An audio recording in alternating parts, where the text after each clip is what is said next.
po ya kozelaka bongo tolobete ngala ya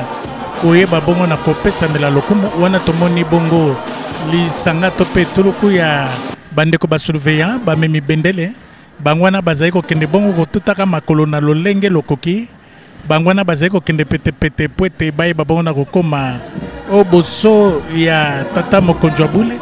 nzambe molimo mosonto nsima ya boyeba bongo na kokoma o esika esengeli nde tokomona makambo mosusu makoyeba bongo na kolanda lokola bomo mesano toyeba ete bandeko basenzeli ya basi pe babali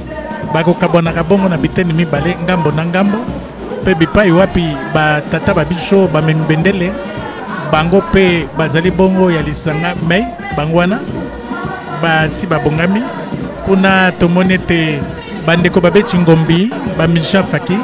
bango pe ongala ya bango bazali kokende bongo kobongama mpo ete bayeba bongo na koleka oboso elongi ya tata mokonzi wa bule mpo na bopesi bongo lokumu solo tozali koyoka bongo mindule mizali kotakata elembo ya kolakisa ete solo bana batata molimo mosontu papa Simon Kimbangu kiangani ngonga nyonso bakozaka bongo nsima ya nzambe wa bango nzoka nde masanga mabale mapesamela bongo mokumba ya koyeba bongo na kopesa lokumu epai ya tata mokonzi wa bule ezali bongo lisanga yambo ezali bandeko basurveillant ya MSSK bango na bapikami na bendele ya bango pe bandeko babeti ngombi ya nzembo kitoko tozali kolanda oyo bazali kofula bongo na bibendele ya bango batata pe babamo solo tozali kokende bongo na ngala ya koyeba bongo na kolanda maso mabongi lolenge ebongisama oyamba biso papa ndala bienvenue elongo na ngai nde tozali kotondola bino maso mazali koleka bongo nkamba eluselemi ya sika po ete na bino na biso toza banzeli nake papa ndala ngala ya yo. Oui, Papa Ndouzi, nous attendons encore avec les images qui nous parviennent. Et fraîchement devant la tribune d'honneur, mais aussi le temple de la Nouvelle-Jérusalem, là, la fanfare kimbangiste se présente déjà, se prépare déjà, car vous voyez là, Papa Bosco qui porte sa canne major et qui dirige, bien entendu, la fanfare kimbangiste. À côté, le MSSK qui se prépare également de leur manière, de leur façon pour justement venir devant le chat spirituel. Et là, nous ne manquerons pas de vous préciser qui est aux commandes aujourd'hui, car on le voit à travers les images, voilà, ils se présentent, ils saluent le chat spirituel, le numéro 1, nous l'avions dit, de l'église kimbangiste à travers le monde, papa. Bongo wana tomoni mopesi mitindo ya bandeko basurveillant to pe bapiroche wana atali bongo elongi ya ye bipai bandeko basurveillant bazali ndeti saipi tokoyeba bongo na kolanda na mitindo miyemi kopesama epai ya ndeko ya biso tolanda maso.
sangana po ya koyeba bongo na kolanda lokumu loye lozali koleka pensai ezali koleka bongo na nkamba ilu selemi ya sika epa evandi tata nzambe kolosu limo mosantu nakoliki ete bandeko banso basurveillant bayoyo bakopesaka tata nzambe lokumu masanga maso mabale bangwana babongami po ya koyeba bongo na kokende kobonga mabaleka bongo boso ya tata mokonzi wa bule nzambe molimo mosantu nakoliki ete eza esengo makasi penza nzoka nde bandeko basurveillant bakabwani bongo na biteni mibale eteni ya yambo ezali bongo batata pe eteni ya babale ezali bongo bamama banso bakei kobongama po ete bayeba bongo na koleka oboso ya tata molimo mosantu papa Simon Kimbangu kiangani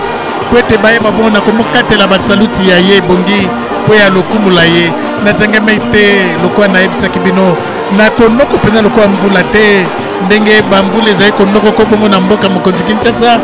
esenge na ye babongo na kozongisa elobeli epai ya papa Ndala bienvenu nakoliki ete papa Ngufu Madimba azali kolanda biso na mayele mabolobi te tozali na bino mpenza elongo po ete toyeba bongo na kolekisela bino nsai nyonso ezali koleka bongo tondo ya tempelo mpe tribune maloba epai ya papa ayeba bongo na kotondola bino na lokota ya l'I-Français. Oui, joie immense à travers tout le visage ici en Kama Nouvelle-Jérusalem. Le fidèle, les croyants kimbongistes sont en train de vivre cet instant combien pathétique devant la tribune d'honneur où se trouve le paraclet, le patron de la 4e génération, sa divinité, Papa Simon Kimbangu Kiangani, qui vient de recevoir les honneurs dus en son rang. Et nous vous le disions que c'est bien et bien Papa Abida, c'est bien lui qui est aux commandes devant tous les membres du mouvement social de la surveillance kimbangiste, comme vous pouvez observer, voir à travers les images qui vous arrivent fraîchement de la ville sainte Nkamba, berceau et siège international du kimbangisme. Voilà, Papa Nzouzi, nous ne pouvons pas en tout cas rester indifférents par rapport à cette ambiance, car bien que nous soyons justement loin de ce qui se passe exactement, n'est-ce pas,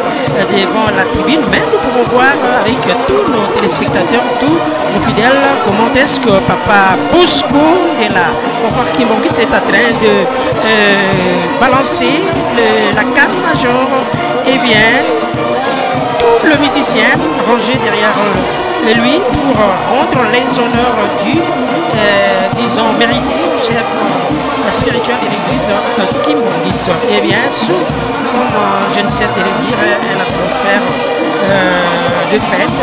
et très pathétique que vous ne pourrez en tout cas voir nulle part ailleurs à travers le monde, si ce n'est qu'au sein de l'église kimbangiste. Et ici, vous l'avez remarqué, le drapeau de l'église kimbangiste est tourné, c'est-à-dire devant, disons au-dessus de ces drapeaux, vous pouvez voir le panneau qui est là pour justifier, pour dire qu'effectivement nous sommes en présence du chef spirituel. Donc le chef spirituel de l'église kimbangiste est représentant légal est là en chair et en os. Et bien, grâce à la Telki, vous l'avez suivi au temple à travers tout ce qu'il nous a dit aujourd'hui. J'espère que chacun de nous a retenu la quintessence, comme nous l'avons toujours dit, de ces messages qui vivifient, ces messages qui sauvent, ces messages qui fortifient. Et j'espère que ceux qui sont loin des Kanda, comme Papa Nzouzi l'a dit, ils sont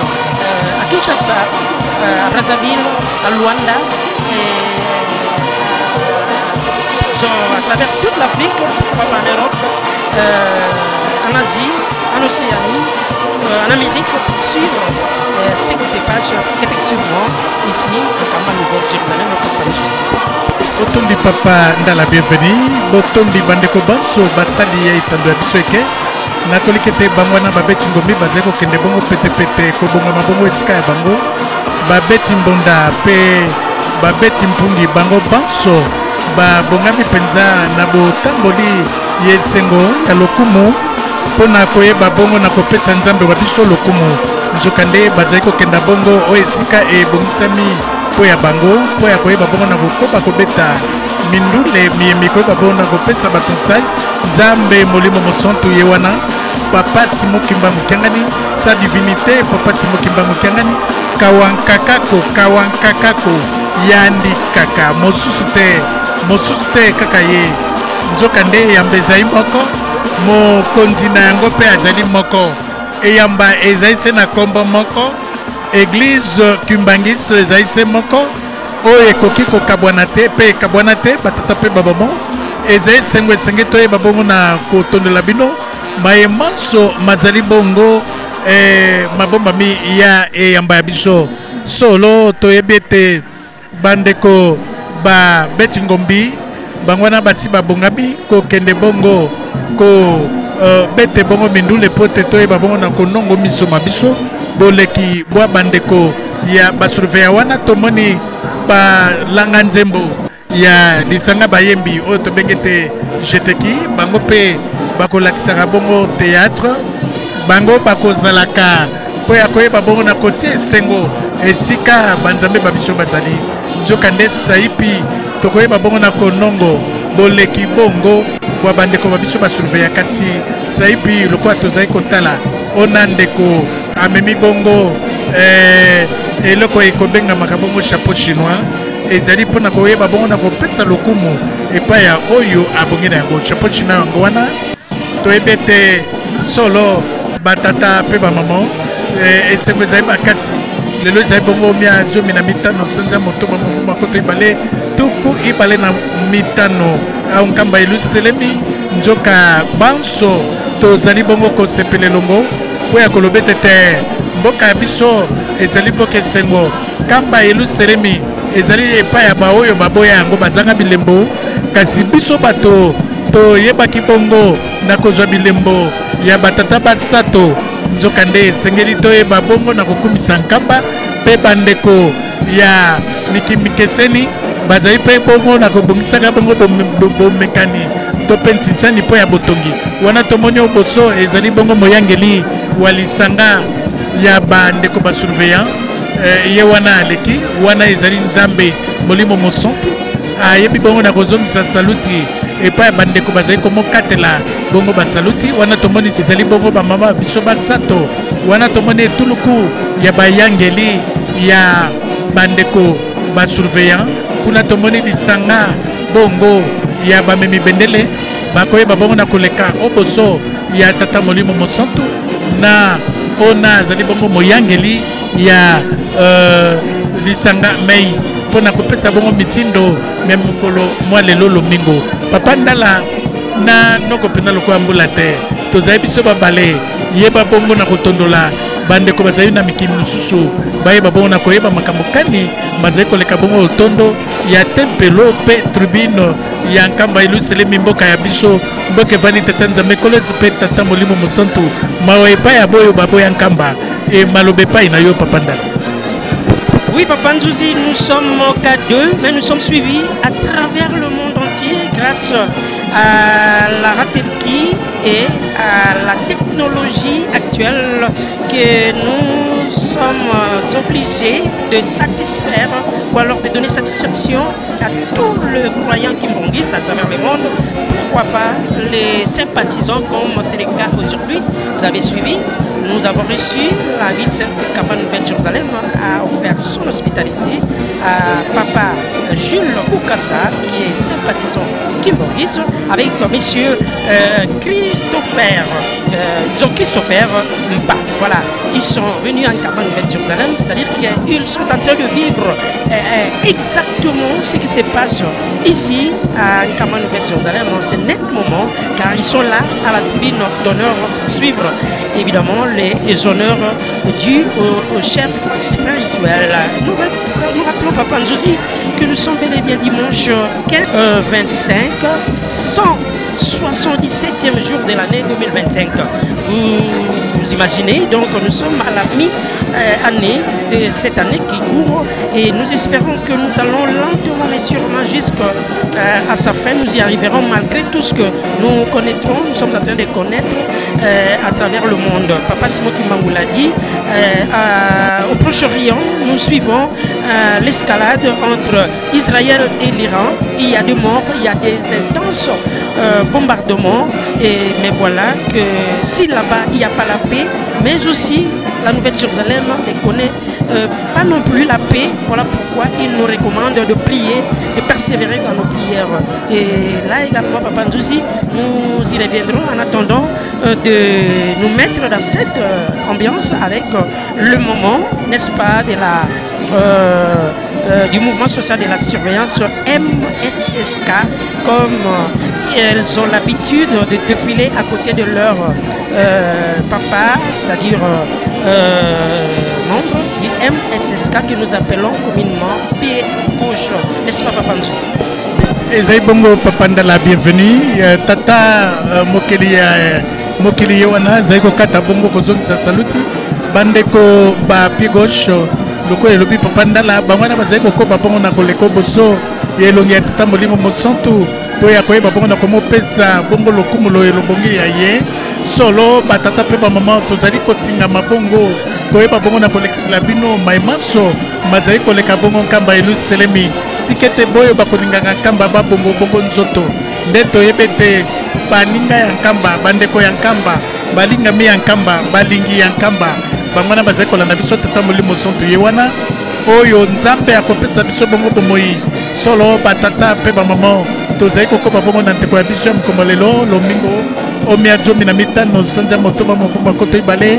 tuku ibale na itano tomoni te bandeko ya lisanga babeti bamemi bongo bendele bangwana bazali kopusa na petepete bakende bongo boso elongi ya tata molimo mosantu papa Simo Kimbangu Kiangani bipai wapi bakoyeba bongo na komokitisela bendele elembo ya kolakisa te nzambe totondi yo na maimaso tosali mpo ya koyeba bongo na kotombela yo lokumu kasi topesi yo bongo nzela oyeba bongo na kofanda po ete biso toyeba bongo na kokoba opesa biso nzela toyeba bongo na kokoba mayema tikali bangwana bakumbi bendele nzela ya koyeba bongo na kopesa tata molimo mosantu ebonga ayeba bongo na kofanda ombende ya yesima ya bango bangwana bazali kozonga nsima babaluki bangwana te eza esengo kozala kimbangisi kozala mwana ya papa Simo Kimbangu Kiangani te kimaki nkaka bangwana bazwi nzela mpo ya boyeba bongo bozongi epai bauti kasi saipi tokoyeba bongo na konongo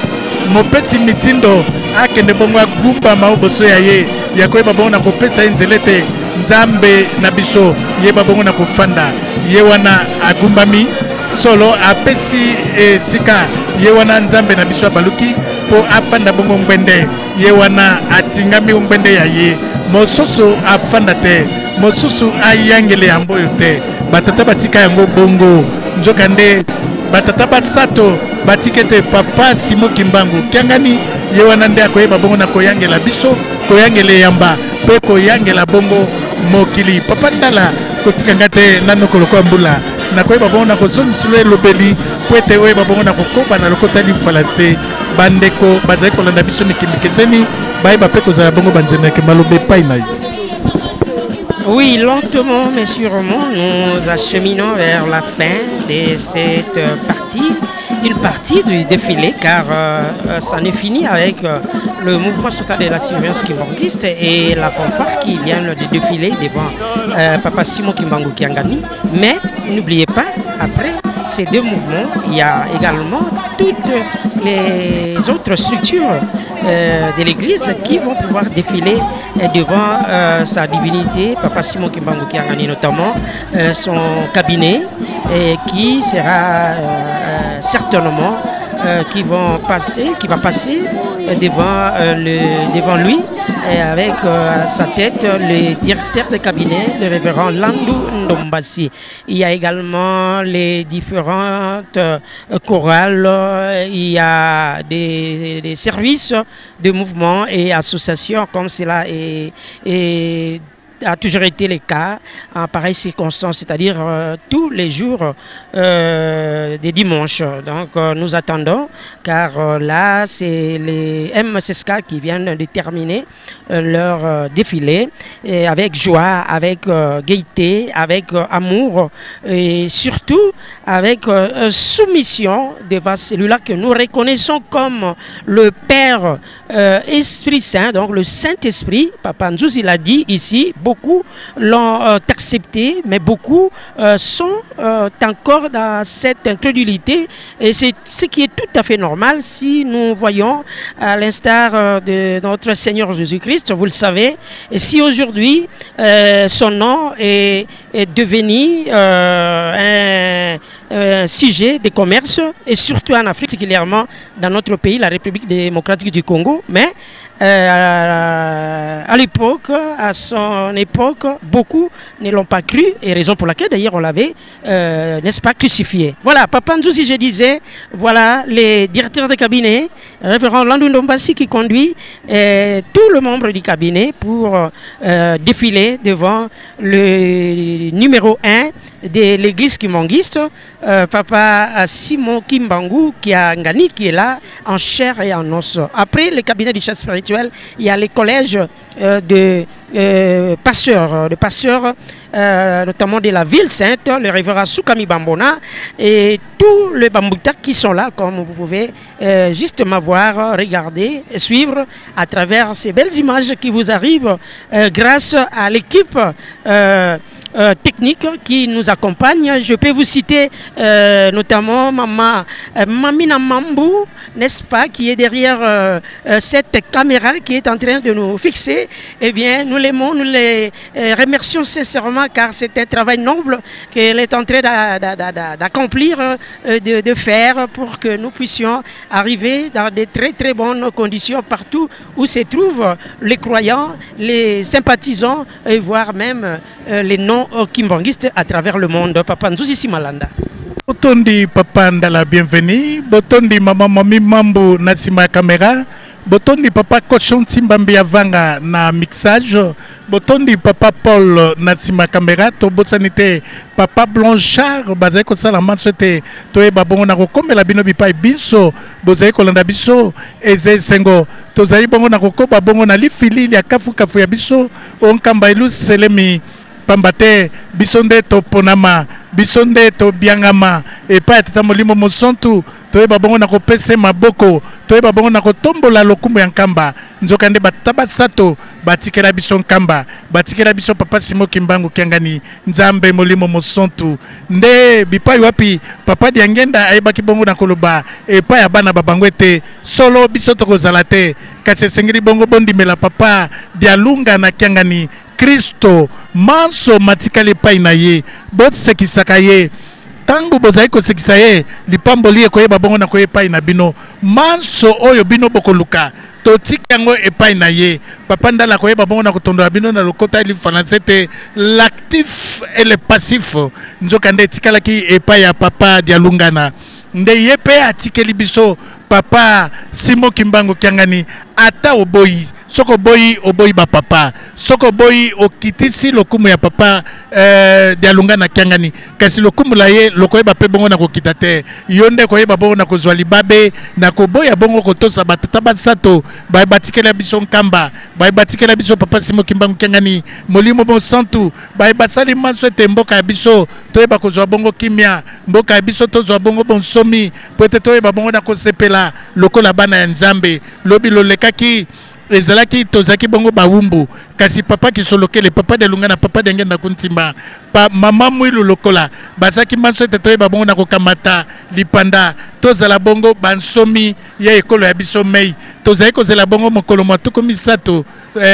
moye mozali koya poete toyeba bongo na kosepela ya sanzeye poete toyeba bongo na kosepela o etali bongo bonsomi ye ekolo ya biso esengeli toyeba bongo na kotondola pe toyebisa bato ete solo soki tozali bongo bansomi ya Congo bansomi ya Afrika ezali papa Simo Kimbangu basalaki manswete tobianga mabongo bana bansomi tozala bongo na bonsomi tozwa bongo lipanda tosepela pe toyeba bongo na kozala ba oyo bakoyeba kozala bongo na mikimi ya bango nzokande papa Simo Kimbangu le père des indépendances africaines yenda salete toyeba bongo na kokamata lipanda pete tozali kokende bongo na mokolo matuko misato ya sanze tozali poete toyeba bongo na kotombola nkita toyeba bongo na kotombola lokumu toyeba bongo na kotombola solo tolobete mai matali bongo lipanda liye tozwaki papa ndala tozali kokoba bongo na lifili ya kafu maloba na koyeba bongo na kozongisa epai na yo poete okoba koyebisa bandeko bazali kolanda biso mai mazali koleka bongo onkamba elusenime ya sika. Oui, Papa Nzuzi Simalanda, Georges, l'infatigable disque dur. Cela fera exactement 65 ans jour pour jour. Notre pays, la République démocratique du Congo, va célébrer, commémorer les 65 ans de sa souveraineté internationale, c'est-à-dire son accession à l'indépendance, que nous, Kimbanguistes, nous connaissons, nous savons que c'est grâce à Papa Simo Kimbangu qu'il a prédit, qu'il avait prophétisé, non seulement prédit ou alors prophétisée, mais aussi l'a rendue effective. Comme vous le savez, Papa Simon Kimbangu Kiangani a été arrêté, condamné à mort, et il a passé toute sa vie durant 30 ans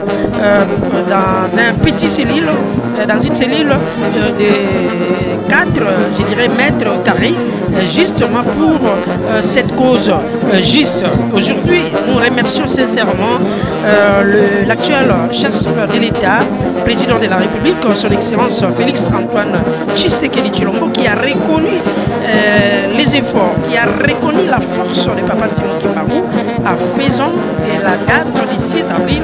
une journée chômée et payée sur toute l'étendue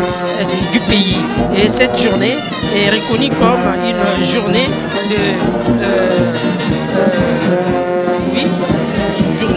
du combat de Papa Simon Kimbangu et de la conscience africaine. C'est pour dire que ce que Papa Simon Kimbangu avait enduré comme souffrance, comme peine, ce n'était pas seulement pour la République démocratique du Congo, mais c'est pour l'Afrique, toute l'Afrique dans son ensemble. Voilà pourquoi aujourd'hui, si nous parlons de l'indépendance de la RDC ou alors de toute l'Afrique, nous pensons à Papa Simon Kimbangu qui en est le père, comme qui dirait, le précurseur, alors le père des indépendances. Papa Nzouza. Otondi Papa Ndala bandeko balandi wana tokomoni bongo bana ya bitelo bia se bazali bongo na koleka otobenge te bana ekolo maternelle elemba kolakise te Papa Simon Kimbangu Kiangani azali kobakisa penza nkita to lobete kotombola pena lokumu ya batata babiso basato batikaki bitelo papa diangenda nyokomaki po ya koyeba bongo na kosa bitelo ete biyeba bongo na kozala okati ye eyamba biso wana tomoni bongo bana ya bitelo bazali koleka bango pe bayeba bongo na konyatali filili ye likoyeba bongo na kopesa bango mapamboli solo batata pe bamamo lokolo elobi Papa Ndala toyebaki bongo na koyebisa bino etikali se mikolo mokuse po ete tokóma bongo na mokolo matuku misato ya senze tozali po ya bokundoli bongo matali bongo bonsomi ya Kongo batata pe bamamo moto abukwa bino te moto oyo akwaki bongo lipanda ya ekolo ya biso mingi tolobela nanu Congo démocratique ezali bongo Papa Simon Kimbangu yende asalaki manso nzokande bakangaka bongo tolobete nkumu ya ekolo Belgique akendeki bongo na boloko ya nazi kuna na Allemagne oyo akangabaki pa ya mbuta muntu Adolf Hitler nde amemaki epwete posa ezalaki ete bayeba bongo na kokwa tolobete ekolo Belgique eyeba bongo na kokoma territoire ya ekolo Allemagne nde bakwaki bongo tolobete nkumu ya ekolo Belgique batie na boloko pwete ayeba bongo na kotia mokolo to ya kondimete Belgique ekomi bongo moko ndambo ya mabele ya Allemagne bayeba kosangisa yango nzoka nde ezwaki bongo sango yango ekomaki epai ya bandeko ya Belgique mingi penza libota ya nkumu nde bazwaki likanisi nani oyo akoyeba bongo na kokangola biso na likamboli ye to ekweli biso nzoka nde bayaki kokwa bongo makanisi ya koyeba bongo na kokuta na Papa Kisolokele pe Papa Diangenda bayoyo bazalaki bongo na colonie scolaire de Boma bayeba bongo na koboma lelela po ete balela bango epai ya Papa Simon Kimbangu nkumu ya bango akei mokili mwa bango ekolo ya bango pe elingi ekende epai ya ndeko Adolf Hitler nzoka nde tango bakomi na Boma baleli epai ya Papa Kisolokele pe Papa Diangenda bayeba bongo kolela bango epai ya tata na bango nde Papa Kisolokele alobaki na bango boye tolela bino epai ya tata na biso kasi bomokangaki mpona nini bokangaki ye soki bino boyebi solo ete azali nzambe nde basengaki bongo bolimbisi balelaki bango ete toyebi ete azali nzambe pamba te epesami epai ya moto nyonso te amona na bongo na bisika sambo na bilongi sambo na mbalase moko wana ezali bilembo ya kolakisa ete tata ya bino azali mpenza nzambe ya solo mpe tokomonaka ye na makita masu tokosalaka bongo ekolo Belgique bolelela biso ayeba bongo na kosunga biso nzoka nde bayebaki bongo na kobakisa ete toyebi ete bino na tata na bino bokokutanaka ngonga nyonso ye alingi nzokande soki boleleli biso likambo ngo ekoyeba bongo na kosalema nzokande mwangonga moke boye papa Simon Kimbangu ayaki mpe kotala bana na ye na colonie scolaire de Boma mpe balelelaki bandeko babelge epai ya papa Simon Kimbangu papa tala makambo ekomeli bongo bandeko ya Belgique nzokande kaka yo nde moto esengeli osunga bango na likambo mikakatano bolozi boyeboyeli bango papa Simon Kimbangu akangaki motema te kino akendeki wa ekolo Allemagne na boloko ya nazi bipai akutaki nkumu roi Léopold III ezali roi Albert Ier te ezali roi Léopold III ona azalaki oboloko kuna na nazi tango akomi kumu akamwe moto akoteli ye na boloko moto moindo alobi ekosala nini abite na ye kobimisa yo kasi yango te nabimisa yo esengeli nayebisa yo likambo moko soki okoyeba bongo na kondima abi yebisa ngai likambo nini nalingi obimisa ekolo ya ngai na bowumbu opesa yango lipanda napesi yo mokolo napesi yo mpe date eyo koyeba bongo na kosala makambo yango mokolo ya mokolo mwa mosala minei mpe omia zomi na misatu esengeli omia tuku misato esengeli obimisa bongo ekolo ya ngai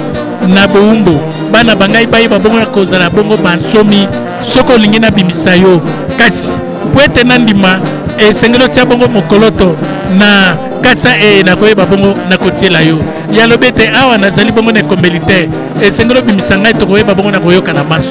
papa Simon Kimbangu akwaki bongo roi Léopold III kolonga na boloko ya nazi moto ayebaki te Adolf Hitler ayebaki te amemi yo kino na Bruxelles kuna ekolo Belgique nde alobi ete salela ngai katsa mpe tia mokoloto ete ondimi ete ekolo ya ngai ekozwa bongo lipanda batata mpe bamama tala mayema elekaka bongo ekolo Belgique na ntina ya likambo etali bongo bonsomi mwa biso tokoyeba bongo na kokota mpena mozindo oyo eleko tokokoma bongo na mokolo mwango ya tokoyibale na libwa tokoyeba bongo na kotondola manso topesa lisitwa lelo lolenge kani elekelaki ndeko molandi ozale yamba te le père de l'indépendance ezali papa Simon Kimbangu papa Ndala napesi malobi pa ye. Oui, Papa Nzouzi, un célèbre journaliste de triste mémoire, je connais, un poète qui fit ces célèbres journalistes, paix à son âme, et à la personne de Lushima Nzate qui disait souvent que l'histoire, on ne la saute pas. Si vous la sautez aujourd'hui, elle reprendra là où vous l'avez sautée. Tout ce que vous êtes en train de raconter comme histoire, et c'est là une vraie histoire de notre pays, la République démocratique du Congo. C'est celle-là que tout le monde aujourd'hui qui m'enguisse, je dirais, de surcroît connaissent, mais malheureusement que beaucoup ignorent encore. Mais je pense que, comme qui dirait dans la Bible, nous disons chaque chose à son temps. Voilà, Ecclésiaste dit que chaque chose à son temps. Et j'espère et je crois que cela ne tardera plus que le Congo connaîtra sa vraie histoire. Voilà pour l'instant, chers téléspectateurs, nous sommes en train de voir le défilé qui se poursuit toujours devant sa divinité, Papa Simon Kimbangu Kiangani. Là, je vous le disais, différentes institutions, différentes structures sont en train de défiler, notamment les élèves, c'est-à-dire l'enseignement kimbanguiste avec les élèves de l'Institut Nzankamba et du lycée, c'est-à-dire lycée Gagenda et du collège Papa Kisolokele qui, comme toutes les autres structures, défilent pour l'instant devant sa divinité Papa Simon Kiangani. Enfin, aussi, j'aimerais que nous puissions revenir avec votre permission sur le message de sa divinité Papa Simon Kiangani qui faisait allusion, certainement vous l'avez suivi, à ce qui se passe à l'ancienne Jérusalem aujourd'hui avec cette guerre qui a éclaté il y a aujourd'hui 3 jours de guerre entre l'Iran et Israël. Et là, on signale qu'il y a des bombardements intenses qui s'effectuent de part et d'autre. Et il a dit, même ici, à la Nouvelle-Jérusalem, il y a la guerre syndicale, parlementaire, là il fait attention à ce qui se passe exactement dans l'est de notre pays, la République démocratique du Congo. Comme vous le savez, une partie de l'est est aujourd'hui occupée par le mouvement M23 sous le soutien de la Rwanda, comme vous pouvez les connaître, vous le savez d'ailleurs, car ça passe tous les jours. Mais ce que Papa Simon Kiangani nous demande, c'est toujours de persévérer dans nos prières, car c'est par la prière, vous le savez. L'indépendance de notre pays, nous ne l'avons pas acquis par les armes, ou alors, je ne sais pas moi quoi, mais nous l'avons acquis par des prières intenses, et Dieu avait exaucé ces prières, et c'est comme ça que notre pays a accédé à son indépendance. Nous ne dirons pas grâce à notre intelligence, grâce à notre armée, car à l'époque, vous savez, nous n'avions pas une armée, nous avions rien absolument à tenir devant la puissance du colonisateur. Et voilà que grâce à nos prières, et voilà, Dieu a fait que nous soyons libérés, acquérir notre indépendance. C'est comme aujourd'hui les cas, s'il y a la guerre dans notre pays, nous appelons au dialogue entre les fils du pays pour que nous puissions accéder à cette paix que nous aspirons tous. Mais nous savons, en tout cas, Papa nous dit ça, il faut qu'on se le dise, la vraie paix viendra que des combats nous mettent Jérusalem, comme ce fut le cas en 1960 avec Papa Simon toujours, ou alors ses trois fils, Papa Kisolokele, Papa Yandana et Papa Yangeta Poti. Papa nous, si vous ne direz pas les contraires. Papa Ndala, Bandeko Balandi, Eze Sengo, l'histoire ya Papa Simon Kimbango Eze Sengo. Nzokande moto asambaki makambo ya lipandala ya biso ezalaki bongo Maître Arnaud Croquet. Maître Arnaud de Croquet on a toebete ezalaki bongo Monsieur l'abbé Yulu Philbert ya Congo Brazzaville on a pe alelaki pa ya Papa Dengete alinga comme président ya ekolo Papa Dengete na ABC Monsieur l'abbé Yulu Philbert nandimi na komisario bongo président ekolo moyangeli we ekolo lobby okobosa na bana bangai te ya Congo Brazzaville lobby okonyoko la bango te habité papa na konyoko lo bango te ya lobete likambo te tokoyeba bongo na kokutana nzokande bakutana ki kuna na Kinshasa bibubu bipai temple ya liboso baki bongo na kosalema pona mbala liboso bakutana ki kuna kokaki te bayaki pe kokutana bongo na Congo Brazzaville nde azwaki bongo rendez-vous bakutana bongo na mboka mokonzi Kinshasa yena Papa Diangenda po ete atingamaki ete Papa Diangenda komise bongo mokonzi ekolo moyangeli ya ekolo Congo Brazzaville esalemaki bongo na bongo nzokande yepe muto asalaki ete bayeba bongo na kokutana na Maître Arnaud de Croquet ona ayebaki bongo na kosamba makambo ya lipandala ya biso nzokande ezali pe na balabala moko bapesa bongo kombo kuna na njili na mboka mokonzi Kinshasa na quartier 13 ebandi na 6 côté ya église ya Saint-Martin au mati wana nde babengi balabala Maître Croquet. Maître Croquet bamusu bakanisaki ete maître ya bitumba to maître mécanicien te ezali bongo ona asambaki makambo ya lipanda na biso nde bipai bakenda kotambola na Papa Kalamvwila po ete balobela likambo ya lipanda ezalaki bongo na kati ya motuka batata pe bamama solo boyebete ekolo ya biso ezalaki bongo na misolo te ya kofuta bongo epai ya ekolo Belgique nzokande bandeko ekolo Belgique batiaki bongo motambo misolomi bango basengaki babeta ekolo Congo bakozala bongo na makokita ya koyeba bongo na kofuta misolomi yango bakotinga makozala bongo na bowumbu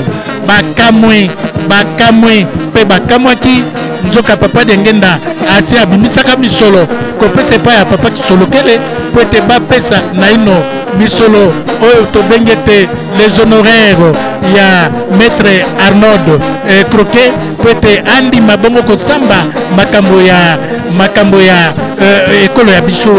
nzokande esengeli pe kofuta bongo misolo miye tolobete droit oyo esengeli kofuta na ekolo Belgique po ete bapesa biso nzela batata pe ba maman nzoka maître croquet et lokola pe azaki wana to lobete parti politique to bengi abako bazalaki pe na nyongo ya maître croquet nani akofuta papa Kasavubu mokonzi na biso ya yambo yekolo ayebisi papa Diangenda ndoyi nazangi misolo tokosala boni nde papa Diangenda bipai azwaki bongo konzo alobete ekolo ya ngai bana bangai esengeli na futa bongo misolo yango po ete tozwa nzela bongo bandeko ekolo Belgique bapesa biso bongo nzela tozwa bongo lipanda papa Ndala tala makambo ngo lokola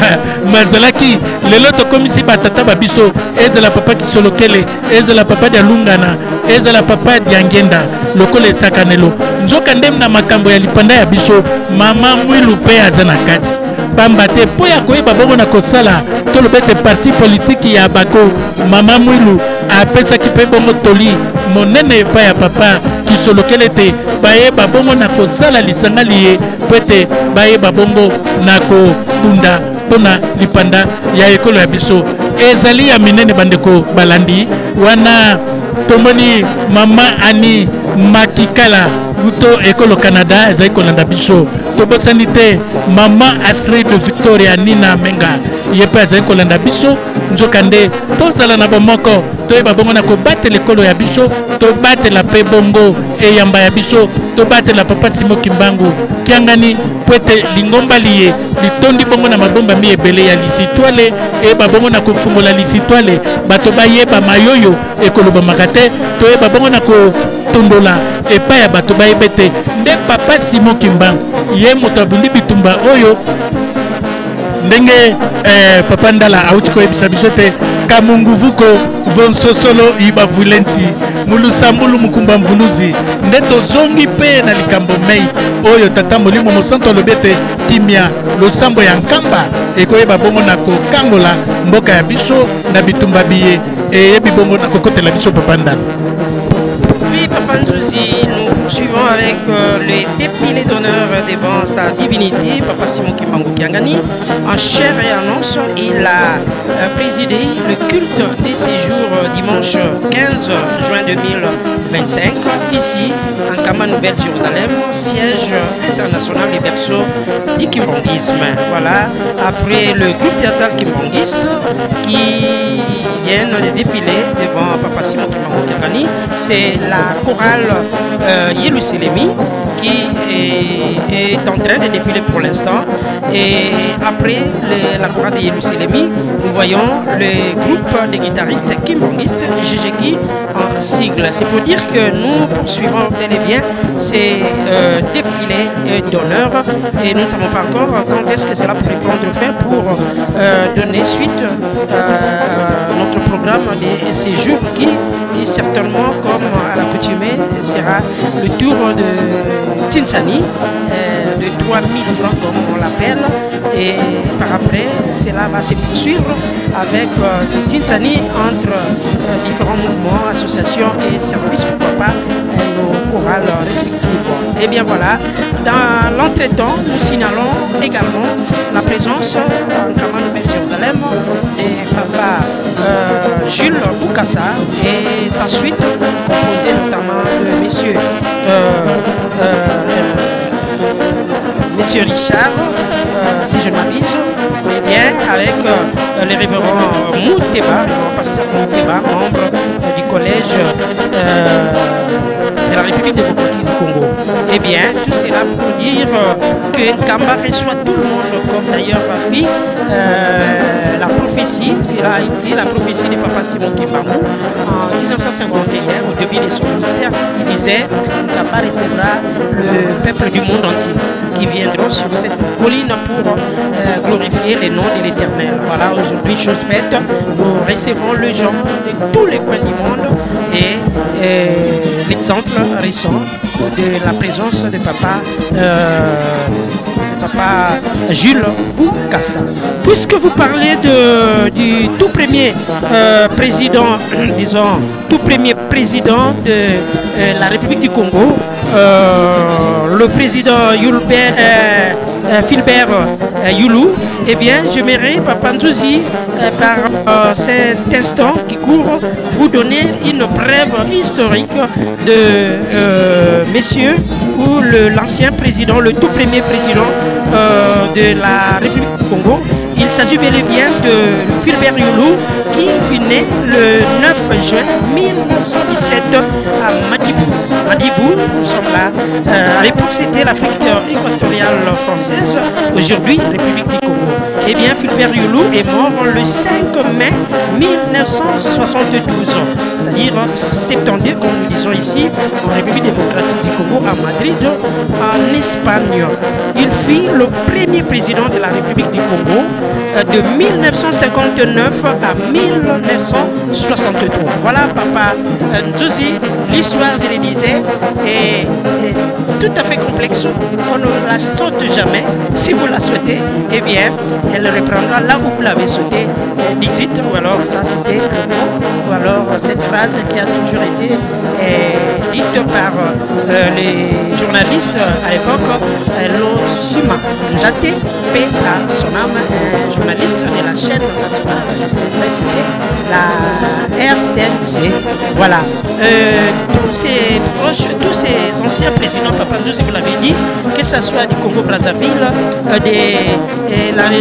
du Congo, notre pays, l'État indépendant du Congo, ou alors de l'Angola, eh bien, ces trois pays, comme vous le savez, les anciens, le tout premier président, étaient plus proches de Papa Simon Kimbangu à travers ses trois fils. Notamment, nous l'avions dit, Papa Kisolokele, Papa Diangeta Kuntima et Papa Yalungana Kiangani. Pour cause, vous le savez, pour les cas, en ce qui nous concerne la République démocratique du Congo, le tout premier chef de l'État, son Excellence Kassavubu, lui qui a étudié ensemble avec Papa Kisolokele dans la colonie scolaire de Beaumont, il avait connu spirituellement Papa Simon Kimbangu, mais aussi ses enfants. Raison pour laquelle, lorsqu'il était question, n'est-ce pas, de chercher l'indépendance du Congo, eh bien, il s'était plus proche de Papa Kisolokele notamment, avec qui ils sont allés ensemble le 20 janvier 1960 pour assister à la table ronde, comme l'histoire nous l'indique. Donc, Papa Ndouzi, il y a beaucoup à dire.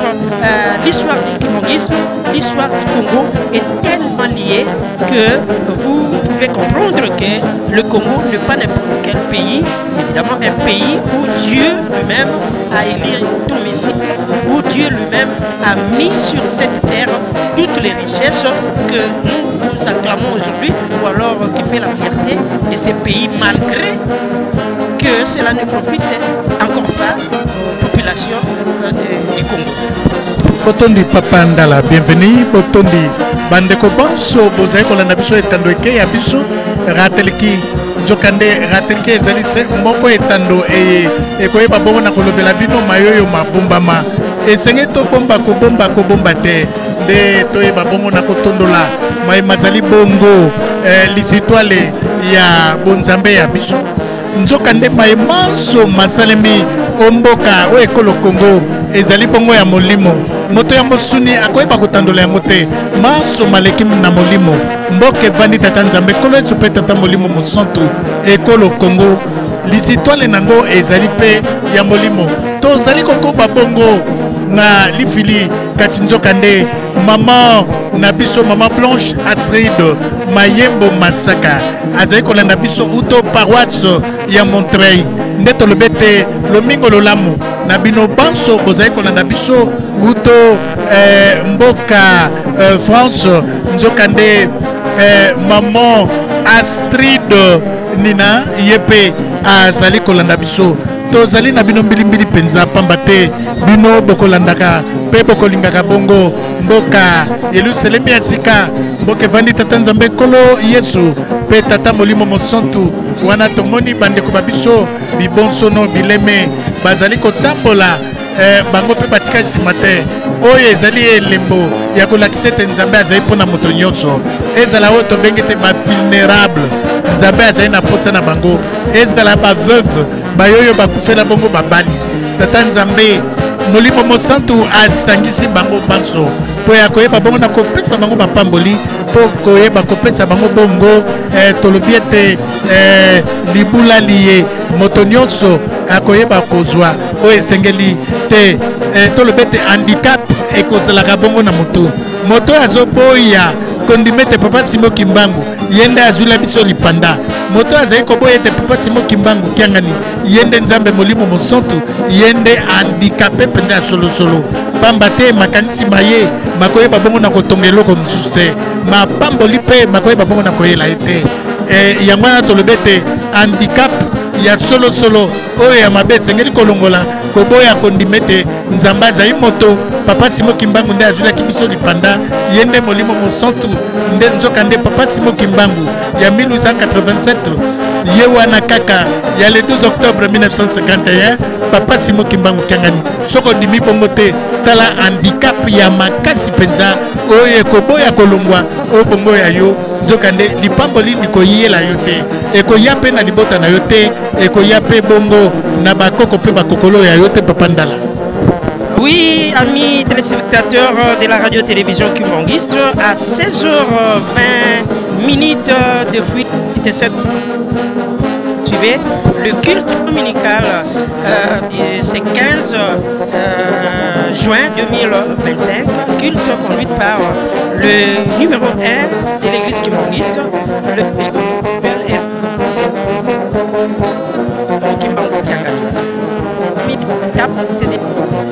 dans le temps pour se diriger tous devant la tribune d'honneur où s'effectue la deuxième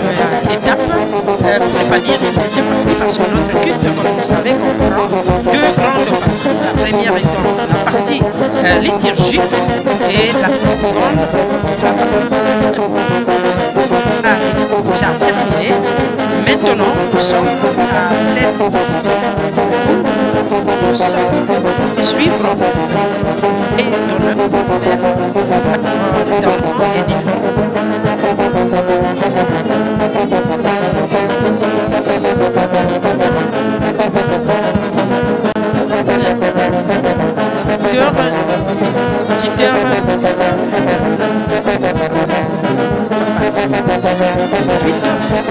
Également pour beaucoup d'autres visiteurs qui sont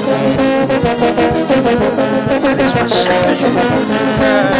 ces visiteurs qui viennent de partout à travers le monde entier. Également merci à téléspectateurs d'Afrique du Sud, notamment à Cape Town, où ils sont tellement nombreux en train de nous suivre pour le moment, et sans oublier à ceux qui sont à Durban et pourquoi pas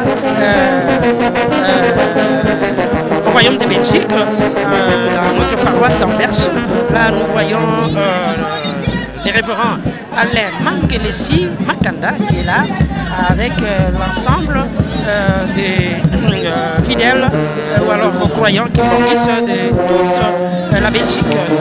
le Royaume de Belgique. Nous pensons également à ceux qui sont en France, comme la République française, comme Papa Zouzila a même cité quelques noms de nos fidèles qui sont dans nos différentes paroisses à Créil, à Saint-Denis, à Saint-Ouen et un peu partout. Nous vous saluons chaleureusement et nous vous espérons en tout cas bien portant et aussi que nous à une grande fête qui réunit tous les fidèles de l'église Kimbangiste Papa. Botondi Papa Ndala, botondi bandeko bonsu bozali kolanda biso na esengo iso na nsai onte ya mitemba mia bino wana toyebi ete bandeko ya paroisse ya Paris Saint-Ouen kuna na France bazali kolanda biso na mayele mabolobi te kuna tomoni Papa Ngufu Madimba ye azali na biso mbili penza uto mokili ya France ekolo France tobosani te Maman Blanche Astrid Mayembo Masaka nde azali kolanda biso uto paroisse ya Montreuil kuna na France bandeko ya Montreuil banso nde tolobi na bino te ezala na Athènes bino banso tozali na bino penza na posa pamba te lokola elobi Papa Ndala teko ya biso eyamba ya Omia